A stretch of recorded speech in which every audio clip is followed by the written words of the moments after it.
자, 오늘 하나님이 주시는 말씀 함께 나누겠습니다. 마태복음 10장 16절부터 33절까지 말씀입니다.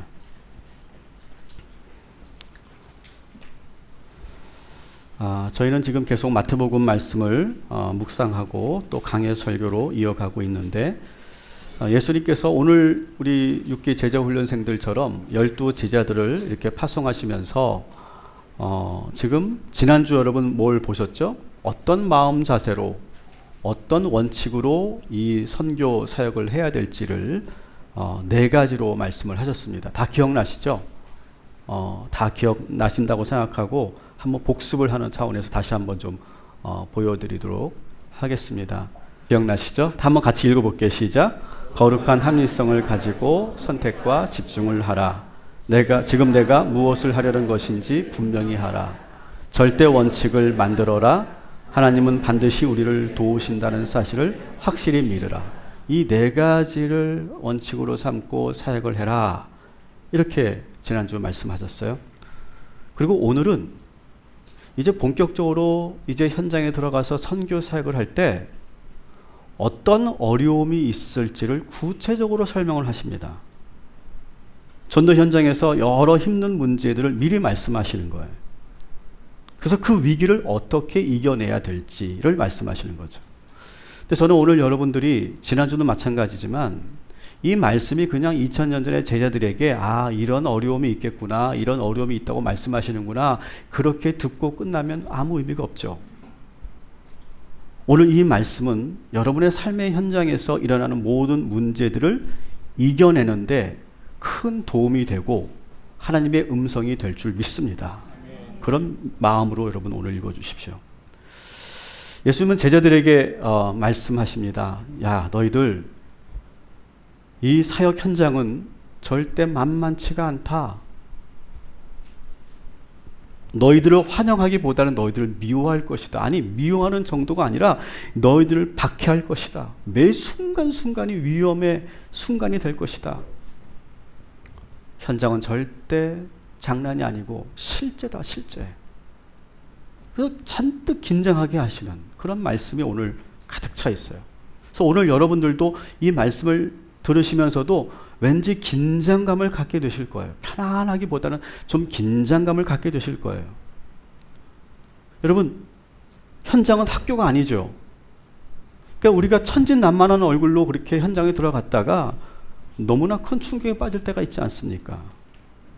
그냥 우리의 현장은요, 실습 정도 하고 1학점 받는 그 정도의 그런 수업이 아니라는 거죠.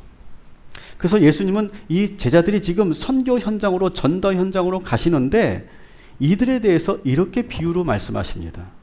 16절 같이 읽어볼게요. 내가 너희를 보냄이 양을 이리 가운데로 보냄과 같도라. 아멘. 뭐를? 양을 이리 가운데로 보낸다. 한번 상상해 보세요. 양의 무리가 있는데 그 주변에 이리떼가 득실거리고 있어요. 어랑거리고 있어요. 무슨 일이 일어날까요? 가만 내버려두지 않을 거예요. 이 이리떼들이요. 밤마다 으르렁거리고 울어댈 것이고요. 시도 때도 없이 잡아먹으려고 덮칠 거고요. 결국 얼마 가지 않아서 모두 다 잡아먹힐 거예요. 이리떼가 있는 곳에 무슨 일이 일어나는 건 당연한 일이죠. 무슨 일이든 일어날 수 있죠. 저는 이렇게 말씀을 묵상하거나 설교를 준비할 때 여러분들도 큐티를 할 때 항상 그런 마음으로 큐티를 하셔야 되는데, 왜 지금 하나님께서 오늘 나에게 이 말씀을 읽게 하시는가? 이 말씀을 통해 하나님께서 나에게 뭘 지금 말씀하시려고 하는 걸까? 이것을 항상 물어야 돼요. 저는 그런 마음으로 오늘 왜 하나님께서 우리에게 이 말씀을 주실까? 이 주일날 오늘 왜 하나님께서 이 말씀을 주실까를 계속 물으며 제가 말씀을 준비했어요. 이렇게 말씀을 준비하고 이렇게 묵상하고 기도하는 가운데 저에게 하나님께서 음성을 들려주시죠. 왜 내가 너에게 이 말씀을 주는지 아느냐? 왜 이 말씀을 선포하게 하는지 아느냐? 그거를 저에게 주시면 그걸 저는 여러분들에게 전하는 게 제 역할이에요. 제가 들었던 음성이 바로 이거예요.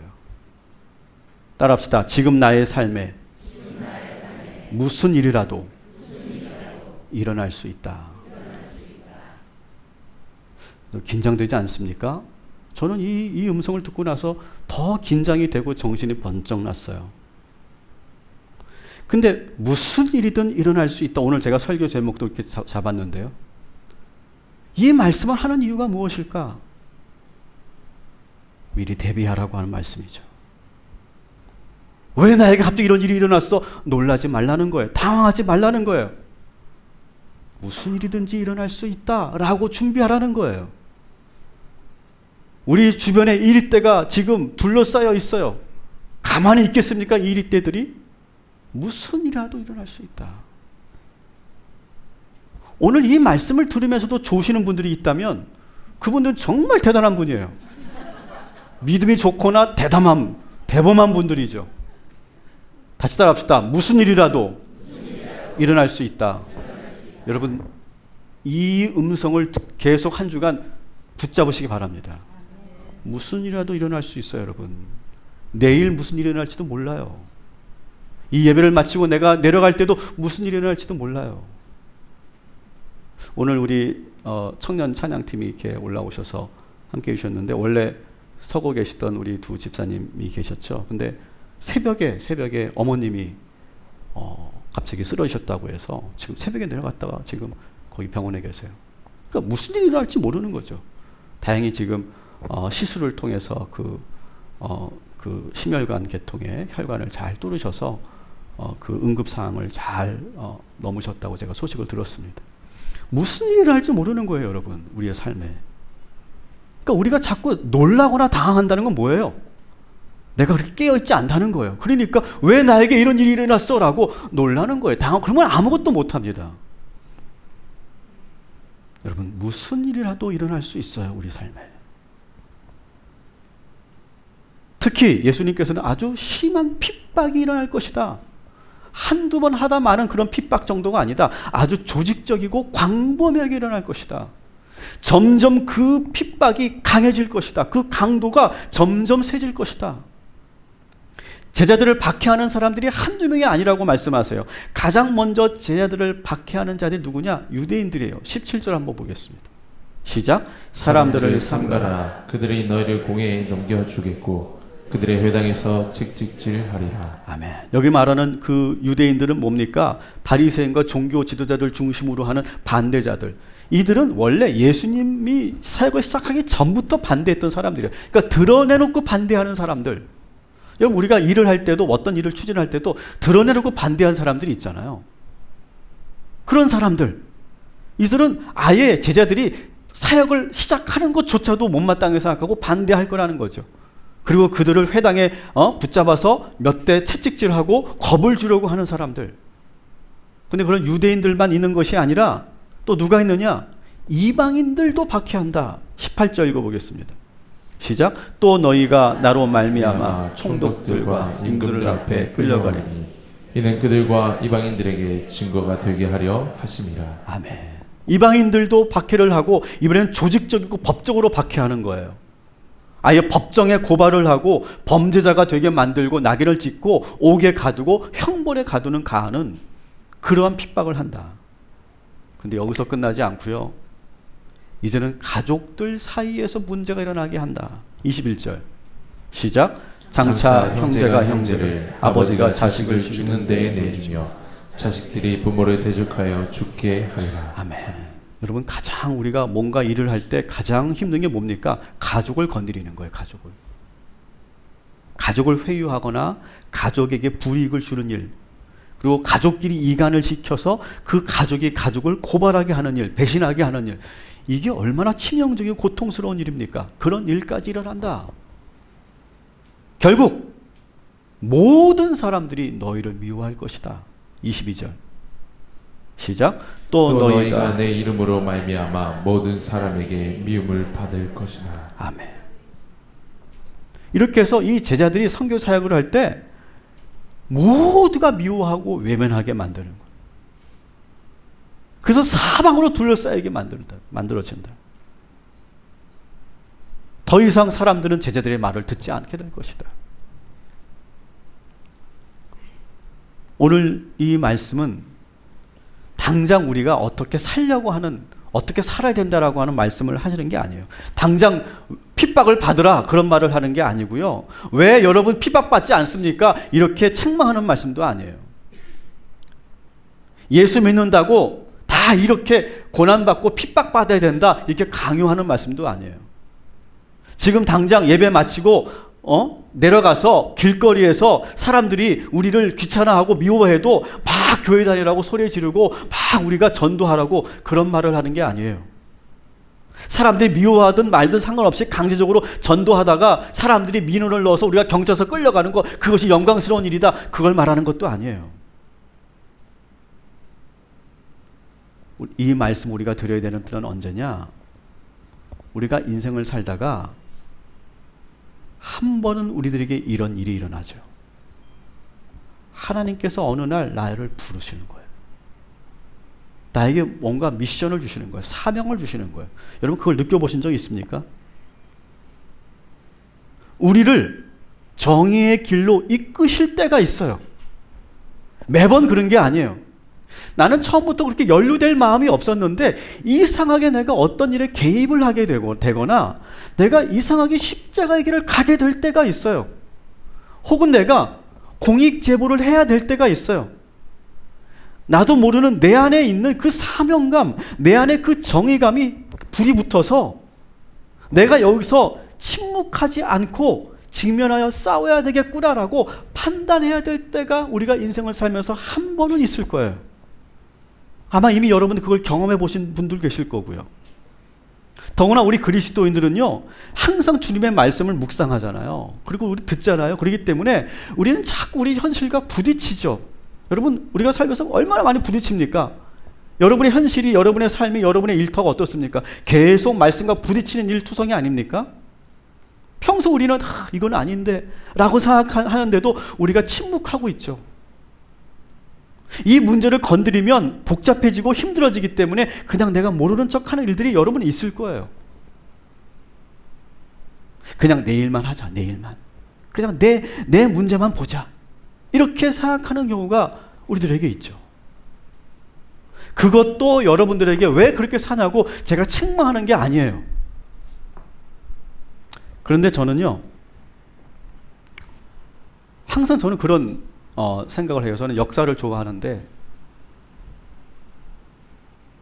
만일 내가 일제강점기 때 신사참배를 강요받는 목사라면 나는 그때 어떤 선택을 했을까? 저는 그 질문을 항상 합니다. 제가 어릴 때 그 저 높은 곳을 향하여라고 하는 영화, 주기철 목사님 영화를 어릴 때 봤거든요. 어릴 때 본 게 참 그게 오래 가더라고요. 그리고 손양원 목사님의 영화, 이게 동시 이 모든 것 우리 아버지하고 같이 봤던 영화들인데 그게 제 안에 계속 있는 거예요. 항상 저는 그걸 물어요. 만일 목사님, 이 나라를 위해, 이 독립을 위해 독립운동을 해주십시오 라고 나에게 누군가가 요청한다면 나는 어떻게 대답할까? 저는 항상 내 자신에게 물어요. 예수를 믿는지 안 믿는지 색출을 하는 그런 작업에서 너 예수를 믿어? 안 믿어? 이렇게 물어볼 때 믿는다고 말하는 순간 직결로 나에게 총사령을 내린다고 할 때 나는 뭐라고 얘기할까? 나는 과연 역사적으로 어떤 선택을 하게 될까? 이런 질문을 저는 계속 하며 살고 있어요. 저는 여러분들에게도 저는 질문하고 싶어요. 여러분들이 만일 일제강점기에 사셨다면 여러분은 어떤 삶을 지금 살고 있을까요? 한번 상상해 보세요. 여러분 어떤 삶을 여러분 만주에서 계실 분 손 들어보세요. 나 만주에 있을 것 같다. 만주. 여기 한 분 계시네. 네. 고아란 이사님 만주에 계실 줄 믿습니다.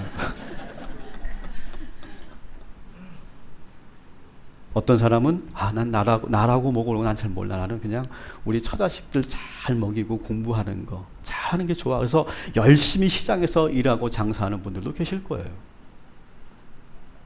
여기 가운데 어쩌면요 밀정도 있을 수 있어요. 밀정 손 들어보세요. 지금 어떤 사람은 친일을 하면서 호가호위하면서 호의호식하면서 그렇게 살 사람도 있을 거야. 아무도 모르는 거예요. 우리가 그 순간을 우리가 경험하지 않았기 때문에 아무도 모르는 거예요. 근데 저는 그런 상상을 해요. 하나님께서 언젠가 저를 그런 역사적인 그런 갈림길에 서게 하실 거라고 저는 생각해요. 왜 이런 생각을 하는지 모르겠어요. 언젠가 하나님께서 저를 그 역사적 갈림길에 서게 하시고 선과 악이 분명하고 하나님의 진리와 비진리가 분명한 그 선명한 그 현장에서 내가 어떻게 선택해야 될지 나를 그 자리에 몰아넣으실 거라고 하는 저는 생각을 항상 갖고 있어요. 그럴 때 나는 어떻게 할 것인가. 주님께서 저를 그렇게 몰아가실 건데 그 길을 가게 하실 건데 저는 여러분들도 오늘 초대하려고 해요. 저랑 같이 가시고 손 들어보세요. 일부도 한 분도 들지 않으셨는데 네, 여기 2분은 지금 3분이 드셨습니다. 여러분 가능하면 우리는 평탄한 길을 가고 싶죠. 그죠? 아무 일이 없기를 원하죠. 이게 우리 보통 우리들의 바람일 거예요. 하지만 우리가 인생을 살면서 한 번은 내 인생에 절대적인 그러한 선택을 해야 될 날이 올 거예요. 이미 그것을 경험하시고 넘어가신 분들도 계시고 지금 그 길에 서고 계신 분도 계시고 앞으로 올 분들도 계실 거예요. 그런데 여러분 오늘 이 말씀을 여러분 붙잡으시기 바랍니다. 이 말씀은요 그 순간에 우리들에게 새로운 그러한 통찰과 지혜를 주실 거예요. 제가 분명히 말씀드리는 건 여러분 그런 갈림길에 서게 되었을 때 여러분 오늘 이 말씀을 기억하시고 갈등하지 마시고 무조건 옳은 길을 선택하시기를 주님의 이름으로 축원합니다. 일단 아멘만 해놓으세요. 아멘. 옳은 길을 선택하시기 바랍니다. 일단 아멘 해놓으세요. 일단 그렇게 마음을 먹자고요. 그때 가보면 또 모르겠지만 일단 아멘 하자고요. 그 순간 내가 두렵다고 침묵하고 외면하고 모른 척하고 변명하면 우리는 평생 후회하게 될 거예요. 여러분 부끄러운 목사 전 되고 싶지 않아요.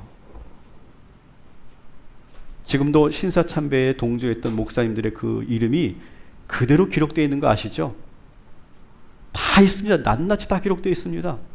감리교회 몇 명, 장로교회 몇 명, 성결교회 몇 명 다 기록되어 있습니다. 여러분 그때 함께 동조했던 장로님 이름들 다 섞여 있습니다.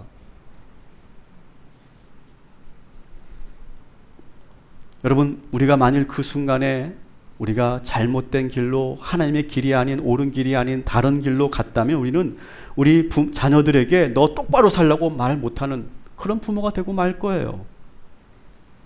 세상 사람들이 기독교인들이 뭐 한 게 있냐고 그렇게 말할 때 우리는 고개만 숙인 채 아무 말도 못할 거예요. 평생 우리가 그렇게 후회하고 부끄럽게 사느니 여러분 우리가 옳은 길을 선택하겠다라고 여러분 오늘 이 시간 아멘 하시고 그리고 하나님이 기뻐하신 일을 가겠다고 그렇게 일단 결단하시는 저와 여러분이 되시기를 주님의 이름으로 축원합니다.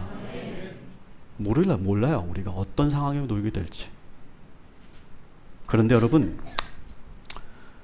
우리는 왜 이 길을 가지 못할까요? 왜 우리는 이 길을 회피하고 싶고 외면하고 싶을까요? 거기로 가면 죽을 것 같거든요. 여러분 오늘 예수님은요 무조건 희생해라 무조건 죽어라 그런 말씀을 하시는 게 아니에요. 잘 보면 그 옳은 길을 갈 때 잘 갈 수 있는 방법을 오히려 제자들에게 가르쳐주고 있는 말씀이 오늘 말씀이에요. 한번 따라합시다. 뱀처럼 지혜롭고 비둘기처럼 순결하라. 자, 옳은 길을 갈 때 주님의 길을 걸어갈 때 어떻게 해야 되는지 16절 한번 같이 읽어보겠습니다. 시작. 보라 내가 너희를 보냄이 양을 이리 가운데로 보냄과 같도다. 그러므로 너희는 뱀같이 지혜롭고 비둘기같이 순결하라. 아멘. 우리는 성경에서 뱀은 거의 좀 부정적인 동물이었죠. 교활하고 간사한 동물 이렇게 우리가 봤습니다. 근데 예수님은 이 뱀의 긍정적인 면을 지금 보여주고 있어요. 뱀이 지혜롭대요. 여러분, 뱀은 숲속에서 우리가 만나는데요, 뱀은 잘 보이지 않습니다. 그리고 그 숲속에서 뱀은 아주 재빠릅니다. 아주 신속하게 빠릅니다. 그리고 결정적으로 뱀은요, 누구도 함부로 할 수 없는 치명적인 독을 갖고 있어요. 이빨에 품고 있어요. 그래서 자기 자신을 지키는 거예요. 여러분, 마찬가지예요. 옳은 일을 한다고 해서, 주님의 길을 간다고 해서, 십자가 길을 간다고 해서 무조건 일찍 순교하라는 게 아니에요. 쉽게 잡아먹히라는 게 아니에요. 예수님은 전도자로서 제자들에게 이렇게 말씀하세요. 22절 같이 읽습니다. 또 너희가 내 이름으로 말미암아 모든 사람에게 미움을 받을 것이나 끝까지 견디는 자는 구원을 얻으리라. 아멘. 전도자는 뭐 해야 된다고요? 끝까지 견뎌야 돼요. 끝까지 살아남아야 돼요. 물론 언젠가는 담대하게 자기의 모든 것을 내던져야 될 때가 오겠지만, 그때가 오기 전까지는 뱀처럼 지혜롭게 잘 판단하고 전략도 세우고 준비도 하고 대비해서 오래 살아남을 수 있어야 된다는 거예요. 그 생명력을 가지라라고 말씀하시는 거예요. 그러면서 아주 구체적인 팁을 하나 예수님께서 가르쳐 주시죠. 23절 시작. 내 동네에서 너희를 박해하거든 저 동네로 피하라. 아멘. 뭐 하래요? 피하래요. 도망쳐라. 여러분, 이게 비겁해 보이십니까? 아니죠. 여러분, 이 세상을 복음으로 바꾸기 위해서, 여러분의 가정을 새롭게 복음으로, 믿음의 가정으로 변화시키기 위해서, 여러분의 일터와 여러분의 삶의 자리를 바꾸기 위해서는요, 시간이 필요해요. 오랜 시간 인내하면서 계속해서 복음을 전해야 돼요. 그래서 이번에는 이 동네를 떠나지만, 피하지만 언젠가 다시 오는 거예요. 그리고 또 핍박을 받으면 또 피신하는 거예요. 그리고 다시 또 들어가는 거예요. 또 나갔다가 들어가고 나갔다가 들어가고 나갔다가 들어가면서 계속 복음을 전하는 거예요. 그렇게 되기 위해서 뭘 해야 된다고요? 오래 살아 있어야 돼요. 그런데 계속 살아 있기만을 위해서 계속 머리만 쓰면 어떻게 될까? 그러면 뱀처럼 교활해져요. 그래서 이번에는 어떻게 합니까? 따라합시다. 비둘기처럼 순결해라. 이런 비둘기는 날아갈 수 있는 능력을 갖고 있어요. 날 수 있는 능력. 그래서 악으로부터 쉽게 벗어날 수 있고요, 순발력 있게 위기를 벗어날 수 있어요. 오늘 본문에 보면 4개의 동물이 나오죠. 처음에 뭐가 나옵니까? 양이 나오고, 이리가 나오고, 또 뭐가 나옵니까? 뱀이 나오고, 비둘기가 나와요. 자, 보세요. 우리는 원래 양이래요. 양. 예수님께서 지금 우리는 원래 양이래요. 그런데 이리떼들에 둘러싸여 있을 때는 뭐가 돼야 된다? 뱀, 때로는 뱀처럼 지혜로워야 되고, 때로는 비둘기처럼 순결해야 된다는 거예요. 여러분 양이시지만 뱀이 되시기도 하고 비둘기가 되시면서 여러분의 삶의 문제를 지혜롭게, 그렇지만 양처럼 우직하게, 비둘기처럼 순결하게 여러분의 문제를 이겨나가시기를 주님의 이름으로 축원합니다. 그럼 언제 양이 되고 언제 뱀이 돼요? 그건 나한테 묻지 말고 기도하세요. 하나님, 지금은 제가 양입니까? 아니면 뱀입니까?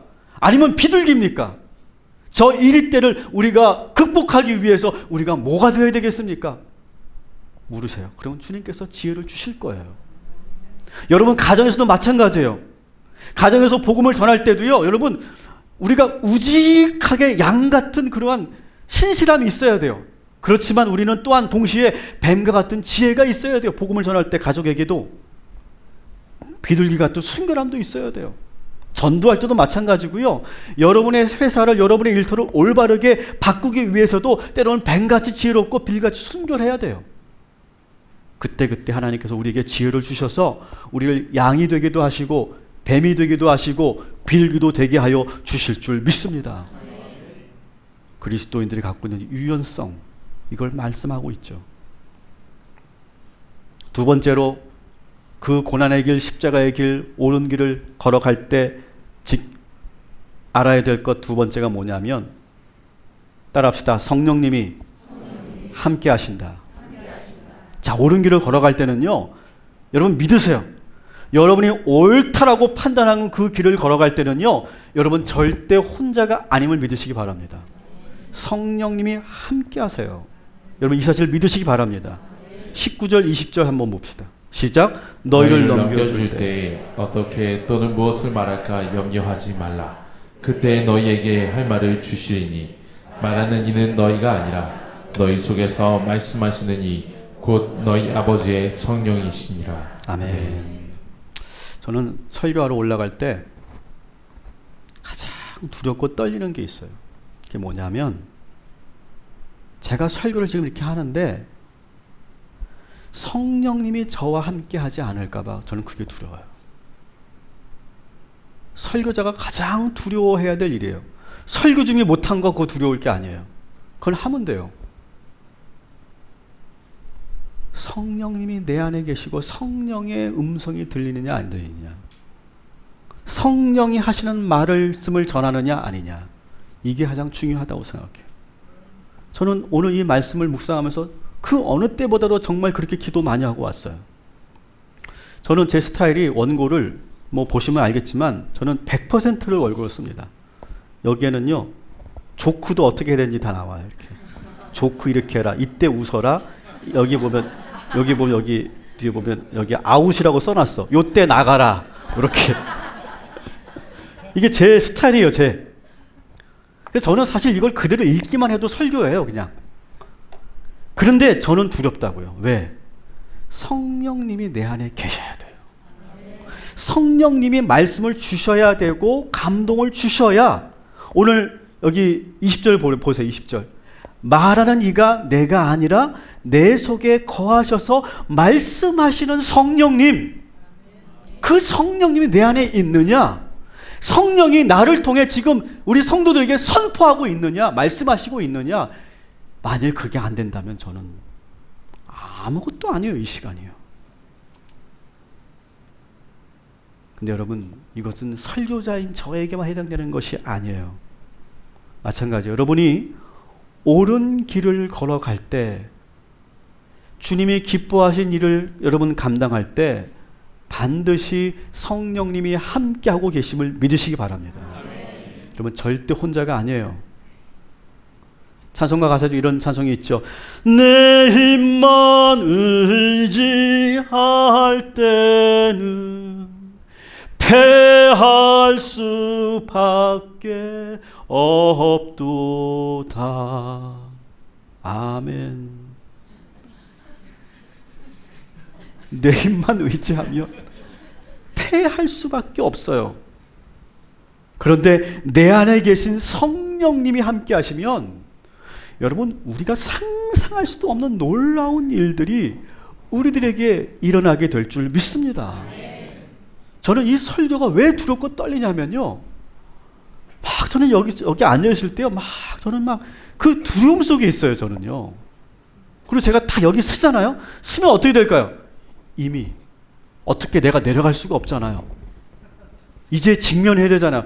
그럴 때 성령이 저한테 쫙 임하는 걸 내가 느껴요.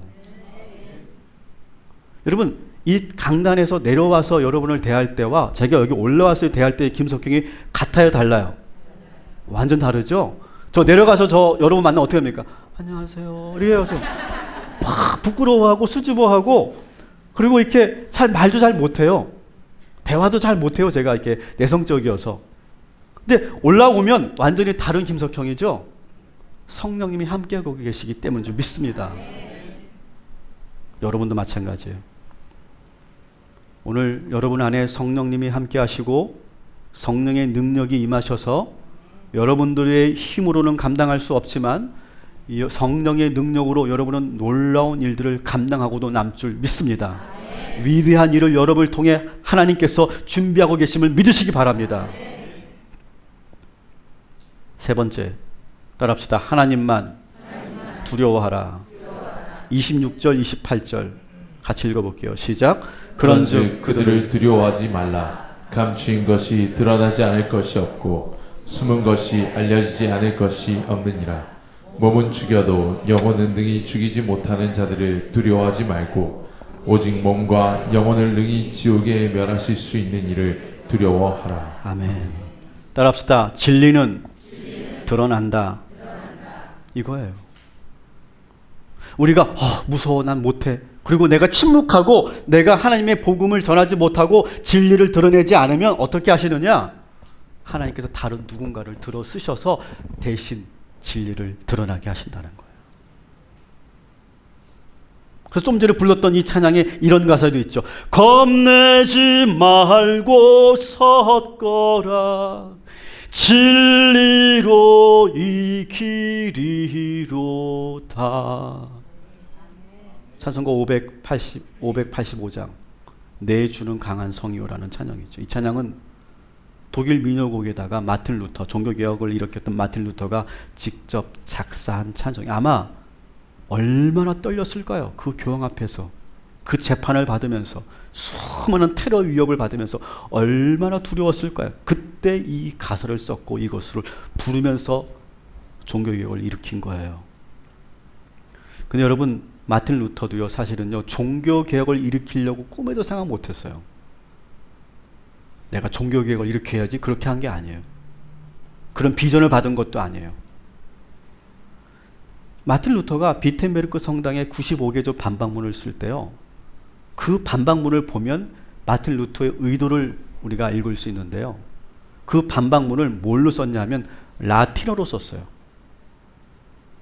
이 말은 뭘 말해요? 독일 국민들은 못 읽는 글이에요. 알지 못하는 문자로 쓴 거예요. 이건 누구만 알아요? 사제들만 아는, 신학자들만 아는 언어예요. 다시 말하면 마틴 루터는 원래 종교개혁에 관심이 있는 것이 아니라 지금 이 로마 교황청과 이 로마 카톨릭이 잘못되고 있음을 신학적으로 논쟁하기 위한 그런 방방문일 정도예요. 근데 이거를 누가 독일어로 번역을 한 거예요. 그리고 그것을 전역에 퍼뜨렸어요. 그래서 독일 국민들이 이걸 읽게 된 거예요. 읽으면서 보니까 이 로마 교회가 얼마나 문제가 많고 이 독일에 있는 이 주교들이 얼마나 문제가 많은지를 낱낱이 보게 된 거예요. 그러면서 이 독일 국민이 이 루터의 지지자가 되고 얼떨결에 이 루터가 선봉에 서게 된 거예요. 여러분, 하나님이 일하실 때요, 이렇게 몰아가시더라고요.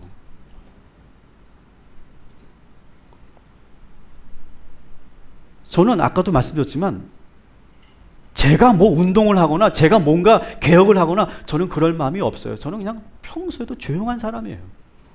저는 엘리베이터만 타도 내가 목사인 게 드러날까 봐 시켜서 있는 사람이 이렇게. 그런 사람이에요, 저는요. 저와 성격이 비슷한 분들은 아실 거예요. 그런데 하나님께서 루터를 몰아가시잖아요. 저를 몰아가실 거고 때로는 여러분의 삶의 현장에서 하나님께서 여러분을 몰아가실 때가 있을 거예요. 여러분, 그때 기억하세요. 진리를 붙잡으세요. 정당성을 붙잡으세요. 분명한 명분이 있으면 결국 하나님께서 우리 편이 되시고 우리가 승리하게 되는 줄 믿습니다. 여러분, 오늘 본문을 보시면 우리의 몸과 혼을 모두 죽이고 살리는 이는 오직 하나님밖에 없다고 그러져 있잖아요. 여러분, 사람을 두려워하지 마세요. 하나님만 두려워하시기 바랍니다. 여러분, 사람이 두려워지지 않고 하나님만 두려워질 때가 가장 담대해지는 순간이에요. 뭐가 무섭겠어요, 뭐가? 어쩌면 여러분이 이 말씀을 들으면서 뭐 우리를 투사로 만들려고 하나? 혹시 그런 생각하십니까? 아니에요, 아니에요. 우리가 그냥 일반 평범한 주부일 수도 있고 평범한 직장일 수도 있는데 여러분, 그때에도 그 순간에도 우리가 담대하게 말해야 될 때가 있잖아요, 여러분. 그때는 말하라고 하는 거예요. 하나님보다 그 사람을 두려워하고 있다면 여러분, 더 이상 그 사람을 눈치 보지 마시고 하나님을 두려워하시기 바랍니다. 아니라고 말씀하시고 그건 잘못되었다고 말씀하시고 노라고 말씀하시기 바랍니다. 따라합시다. 진리가 승리한다. 이 믿음을 가지세요. 진리가 승리해요. 32절 33절 같이 읽습니다. 시작. 누구든지 사람 앞에서 나를 시인하면 나도 하늘에 계신 내 아버지 앞에서 그를 시인할 것이요 누구든지 사람 앞에서 나를 부인하면 나도 하늘에 계신 내 아버지 앞에서 그를 부인하리라. 아멘. 갑자기 엘리베이터 얘기하니까 그런 생각이 나네요. 엘리베이터에서 저를 만나실 때 어머 목사님 그러면 제가 막 당황하는 거 보셨죠? 다 그런 이유에서 그런 거예요. 그렇다고 뭐 모른 척 하라는 건 아니고 여러분들이라도 저렇게 드러내 주시기 바랍니다. 왜 이 얘기를 하는지 모르겠습니다만 마지막으로 여러분 따라합시다. 우리의 운명은 하나님이 결정하신다. 여러분 모든 거는요 하나님의 뜻대로 되는 줄 믿습니다. 여러분 오늘날 우리 그리스도인들이 이걸 못 믿는 것 같아요. 그러니까 침묵하고 그러니까 타협하고 외면하고 아무것도 못하는 것 같아요. 여러분 내가 잘해서 잘 되는 게 아니에요. 이 시대가 어떤 영웅이 나타나서 잘 되는 게 아니에요. 모든 일은 다 하나님의 주관 속에 있는 줄 믿습니다. 근데 우리가 이 사실을 믿지 못해요. 왜 믿지 못하냐? 그렇게 열심히 하는 사람 봤거든. 그렇게 열심히 독립운동한 사람들 봤거든. 그런데 저 사람들 보니까 저 가정을 보니까 가문을 보니까 다 그렇게 힘들거든. 아유 괜히 저거 뛰어들었다가 괜히 우리만 손해보고 괜히 우리만 어려움 당하지. 뭘까요? 하나님을 믿지 못하는 거예요. 여러분 예수님께서는요 십자가에 달리셨어요. 결국 숨을 거두셨어요. 그런데 여러분 3일 동안 아무 일이 없었어요. 일상으로 다 돌아간 것처럼 보였어요. 예수님을 더 이상 기억하지 못하는 그러한 세상이 된 것처럼 그렇게 조용했어요. 그런데 3일 만에 부활하셨어요. 다시 살아나셨고 죽음의 권세를 이기셨어요. 결국 하나님의 뜻이 이루어졌고 예수 그리스도께서 승리하신 줄 믿습니다. 이 믿음을 우리는 가져야 돼요.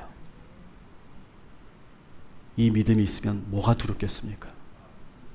여러분의 수고, 여러분의 희생, 여러분의 십자가 반드시 열매 맺게 될 것이고 반드시 여러분의 삶에서 일터에서 변화가 일어나게 될 줄 믿습니다.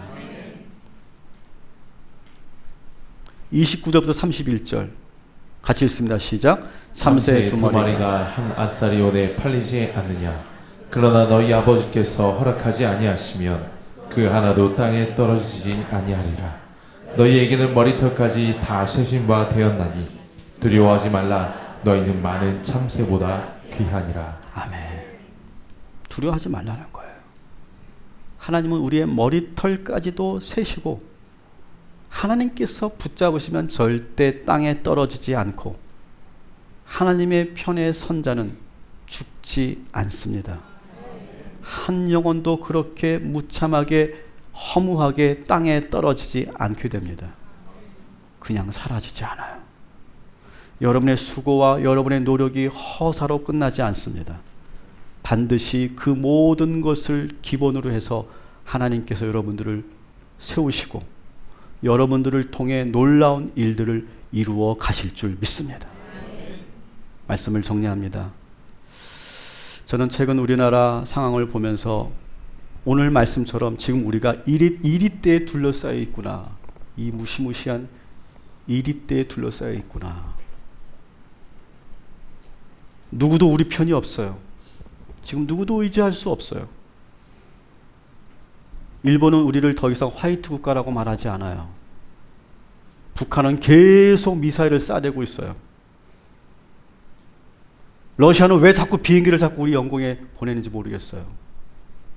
미국은 돈을 더 내래요. 미사일을 배치하겠대요. 중국은 그러기만 해보래요. 가만 안 놔두겠대요. 우리 보러 뭘 어떻게 하라는 거예요 지금? 어떻게 하라는 거예요 지금 우리에게? 여러분 이 상황에서 오늘 이 말씀을 다시 새기십시다. 같이 읽습니다. 뱀처럼 지혜롭고 비둘기처럼 순결하라. 여러분 무슨 일이든 일어날 수 있어요. 하지만 뱀처럼 지혜로우시고 비둘기처럼 순결한 하나님의 양들 되시기를 주님의 이름으로 축원합니다.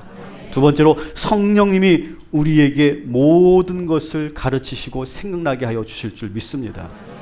성령님을 믿으세요. 내 안에 계신 성령님이 나를 어떻게 말씀하시게 하는지, 나를 어떻게 이끄시는지를 믿으세요. 성령의 능력이 여러분과 함께 하실 줄 믿습니다. 그러면서 오직 하나님만 두려워하세요. 누구도 두려워하지 마세요. 우리나라는 하나님만 두려워하면 되는 줄 믿습니다. 결국 진리가 드러나고 결국 진리가 승리하는 줄 믿습니다. 명분이 없으면 이길 수 없어요. 하나님께서 우리에게 진리를 주시고 우리에게 명분을 주시면 승리하게 되는 줄 믿습니다. 그리고 마지막으로 따라합시다. 모든 것은 하나님의 뜻대로 될 것이다. 이 믿음 가지고 무슨 일이 일어나도 놀라지 마시고 하나님 편에 서시고 진리 가운데 서시고, 혹시 여러분들 지금 몰아가신다고 느끼신다면 여러분 담대해지시기를 주님의 이름으로 축원합니다.